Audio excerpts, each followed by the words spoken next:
was born and raised in Muskegon, Michigan, Muskegon Heights. And before I came to Wedgwood, I never had an adult. I never had any grown person to help me channel in anything of my own potential or anything that they had to help me. I was this kid, no type of big hopes, never knew what they called dreams was, never had a new pair of shoes. Everything was hand-me-down. So my life really was nowhere close to, I thought, being transformed, so to speak. It was just, you're gonna be a statistic, Neil. You're gonna go on with life, and this is how it is.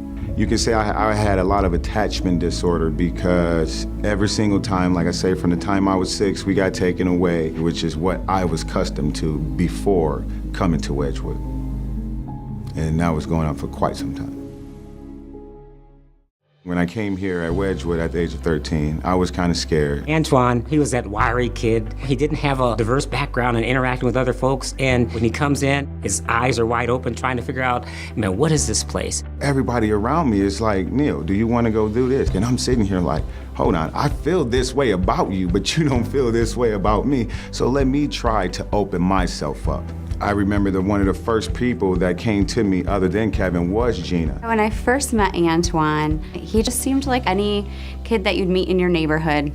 I was sitting down and she asked me what kind of activities I liked and what did I enjoy doing, and she was hitting me with so much of these personal questions, I felt like she was attacking me. It's helpful to hear a perspective because something as simple as asking someone a question, it would never occur to me that that could be frightening in any way. The biggest one that will always be a part of me was basketball.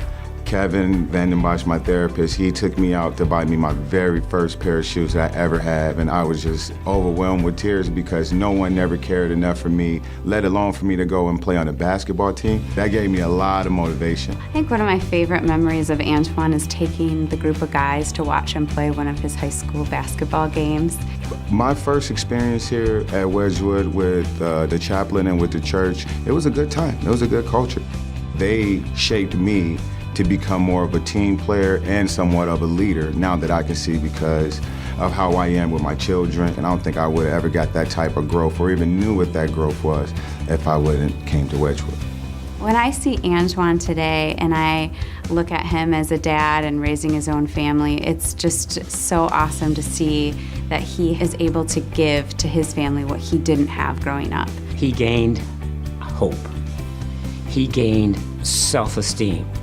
He gained self-confidence. Now he's a father, he's going to the church, he wants to be a good dad for his girl, he wants to be a good husband to his wife. They really showed me what it was like, not necessarily to be transformed, but to see your transformation. That's the important part. Like, I actually saw my growth. To the friends and supporters of Wedgwood, I can honestly say thank you, and you're doing a great job.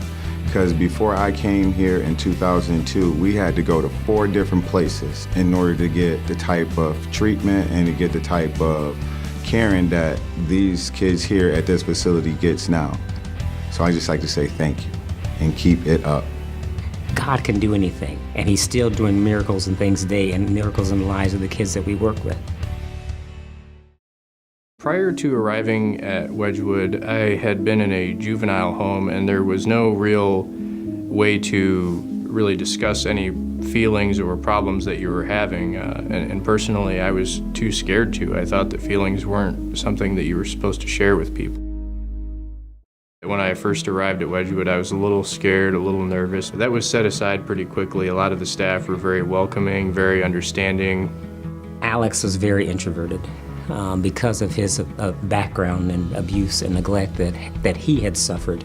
The types of therapy that were in use when I was there, the most prevalent was group therapy. For me, honestly, that was the largest hurdle that I had to overcome, was to actually open up. But once I did, I noticed that those problems, they didn't feel as heavy.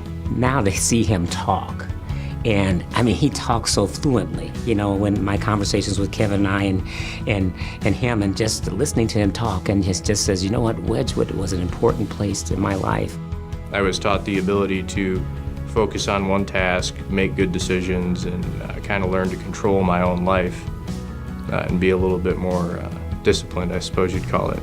Alex was an interesting kid. He always had to be busy. If he didn't have something to do, he would think up something to do. Very intellectual. He really wanted to be challenged. With Wedgwood, I was able to learn to sort of balance out the kinds of things I did throughout the day, like going out for a walk in the woods, appreciating nature, spending some time reading, learning that you have to balance these things out. While I was here, I was in the Employment Training Center, just learning basic employment skills, like maintaining eye contact when somebody's talking to you, actually working diligently. One of the other takeaways from that was I found out that I actually just really enjoyed woodworking. Alex loves, working with his hands. So his relationship with Dave Neuenhuis was a great relationship and employment training program. In everything that Wedgwood does in all our programs, we have a therapeutic approach that we're moving to these kids to move them back to wholeness. My life today is, I gotta say, it's pretty good. I work full-time for a railroad as a mechanic working on locomotives. On top of my full-time job, I'm going to college to pursue a degree in electrical engineering. And I recently proposed to my girlfriend. Her name is Brittany. Our plan is to get married here in the fall. We couldn't be happier. When I see Alex as a grown man, it's amazing to me how some of those ideas and some of those giftings were a part of what we at Wedgwood were able to nurture in him. People supporting Wedgwood, I would say that without volunteers and without outside contributions from the community, none of this would be possible, and I wouldn't be where I am today without the support of those people.